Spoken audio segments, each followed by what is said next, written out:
Good morning, everyone.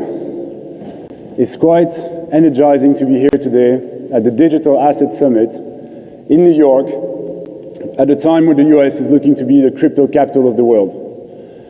For the last 2, 3, 4 years, the mood was, let's avoid the US, but there was no doubt that you guys would eventually come roaring back, and we're here now, and it's quite awesome to see.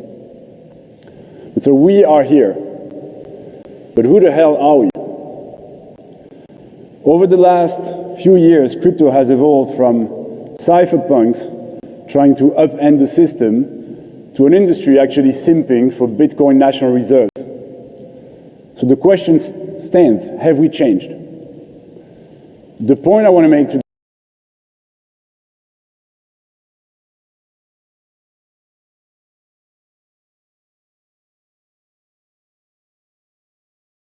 today is that changing is fine, as long as you remain steadfast in what you're trying to achieve.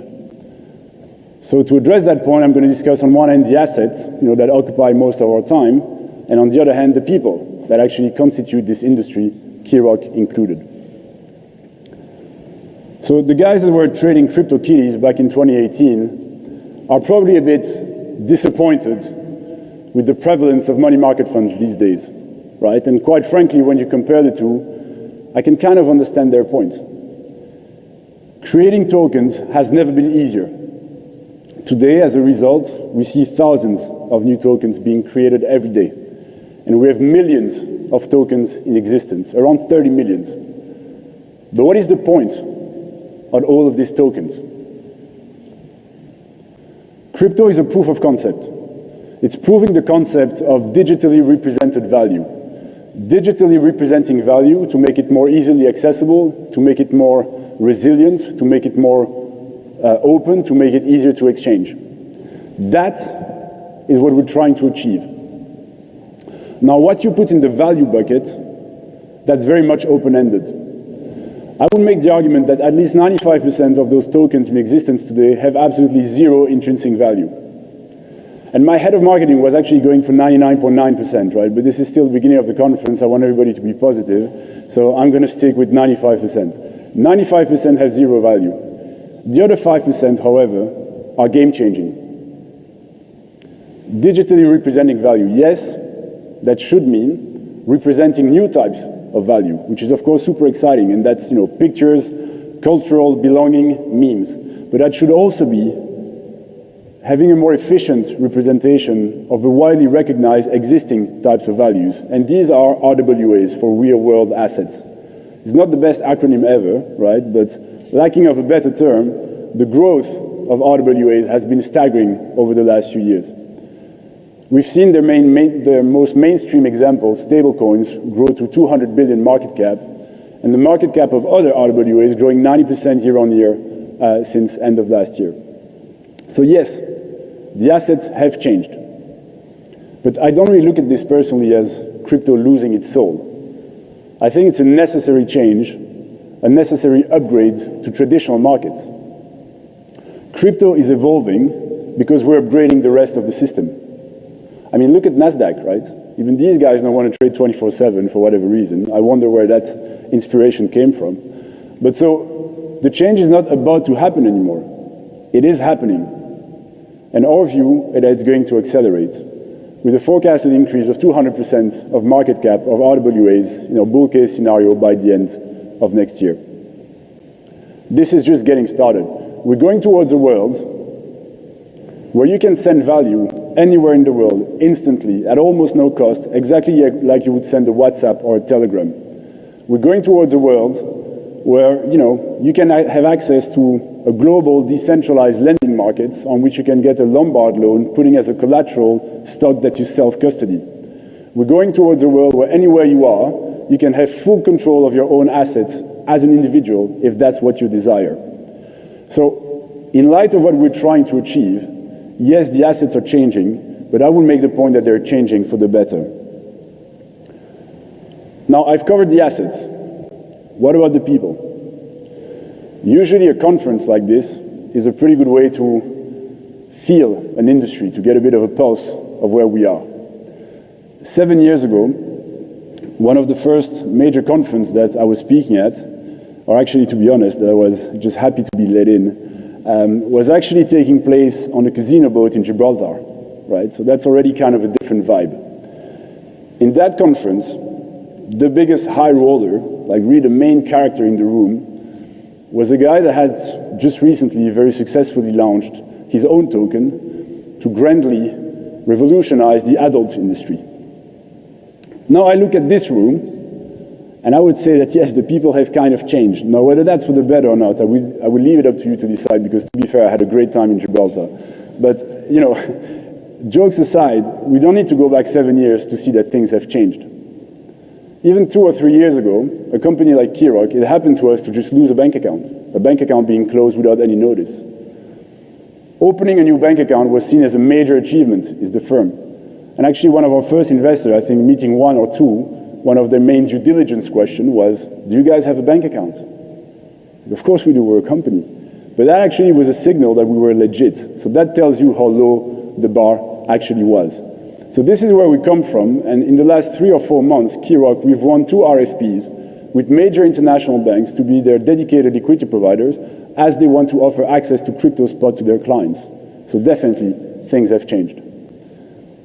There are people in this industry that will say that crypto ETFs are not the big revolution we've been working for. And frankly, I can kind of see their point, right? Some would say that a crypto ETF is a bit like putting a horse in front of a car, just for the stagecoach driver not to be frightened. But as much as that makes for a funny analogy, I do think that ETFs are a major positive force for our industry.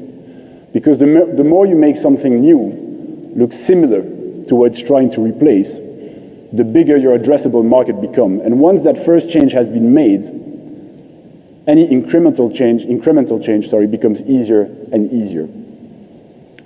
As long as change remains what you're trying to achieve, I think that enacting it with a growing group of institutional participants is actually the proof that we're succeeding.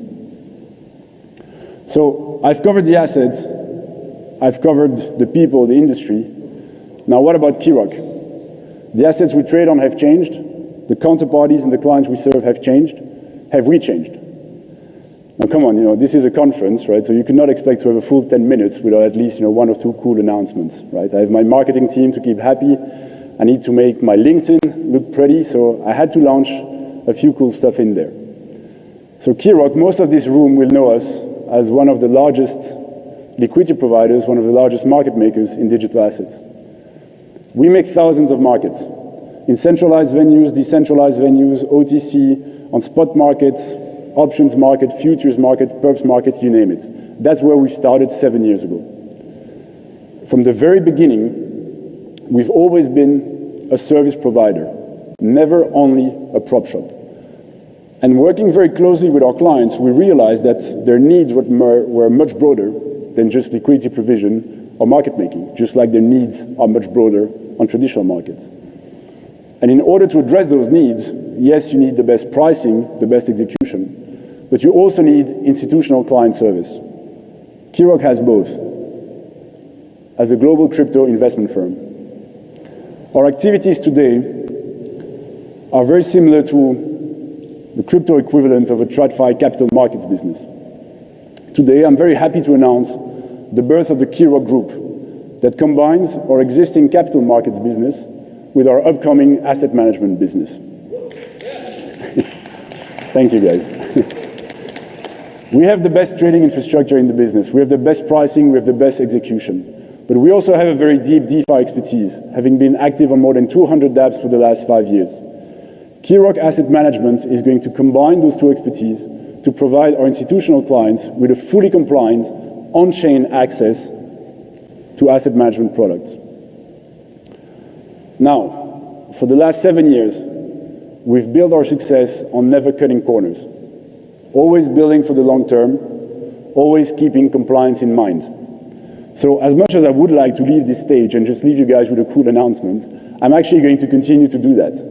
And so I need to say that our asset management products are not going to be immediately available in the US. They will be as soon as full compliance can be ensured. But I have to agree that leaving you guys on just a compliance warning would be a bit of a mood kill. So instead of doing that, I'm actually going to make my LinkedIn even better and go with announcement number 2. So to ensure that those US-specific restrictions and warnings are actually irrelevant as soon as possible, I'm also happy today to announce the launch of Keyrock US, which we actually incorporated last week. Somebody really wants a promotion. So the US is back. There's no denying that, right?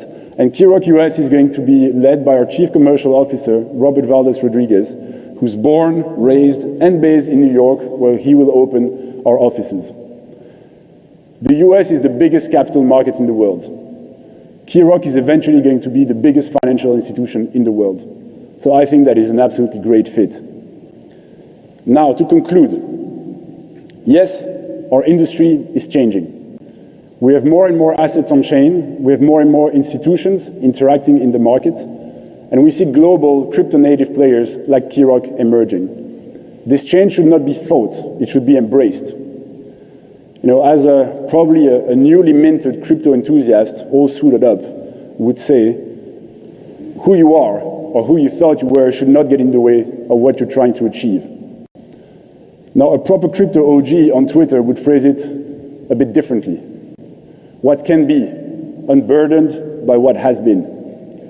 These are two faces of the same coin, and yes, that pun was intended.